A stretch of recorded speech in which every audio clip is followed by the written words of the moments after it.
Hi friends, இன்னைக்கு டே 26 morning எந்திரிச்சதுமே 3 ஸ்டவ்வையும் எங்கேஜ்டாக வச்சு hours gram water ready பண்ணி குடிச்சிட்டு வர்றதுக்குள்ளே வேக வைக்கிறதுக்கு வச்சுருந்த எல்லாமே வந்துட்டு ரெடி ஆகிடுச்சு.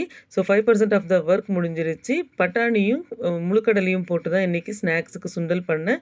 அது வேக வச்ச தண்ணியை வீணாக்க வேணாம் அப்படின்னு சொல்லிட்டு லஞ்சுக்கு ரசம் பண்ணிட்டேன். தொட்டுக்க வந்து பாலக்கீரையில் புதுசாக ஒரு ரெசிபி பண்ணேன். பாலக்கை வந்து பொடியாக கட் பண்ணிவிட்டு வெங்காயம், பூண்டு, மிளகாத்தூள், உப்பை வந்து அரைச்சிட்டு அதை வந்து எண்ணெயில் நல்லா வதக்கி அது நல்லா எண்ணெய் பிரிஞ்சு வரும்போது இந்த கீரையை அது கூட போட்டு வேக வச்சா செம்ம டேஸ்டியாக ஒரு கீரை தொக்கு மாதிரி ரெடி ஆகிடுச்சுங்க.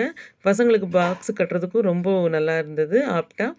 பசங்களுக்கு இன்றைக்கி பிரேக்ஃபாஸ்ட்டுக்கு நான் ஃப்ரெஞ்ச் டோஸ்ட் பண்ணி கொடுத்தேன். சதீஷ் அந்த கீரை ரொம்ப பிடிச்சி போச்சு. மார்னிங்கே சுடுசாதம் போட்டு சாப்பிட்டாரு. என்னுடைய பாக்ஸஸ் எல்லாமே பேக் பண்ணிவிட்டு ஆஃபீஸுக்கு கிளம்பிட்டேன். வீட்டுக்கு வரும்போது நல்ல மழை அண்ட் குளிராக இருந்தது. ஸோ மசால் பூரி சாப்பிட்டுட்டு வீட்டுக்கு வந்து ஒரு கிளாஸ் சுடு தண்ணி சாப்பிட்டு இன்றைக்கி டேவை முடிச்சாச்சு. தேங்க்ஸ் ஃபார் வாட்சிங். Have a good day.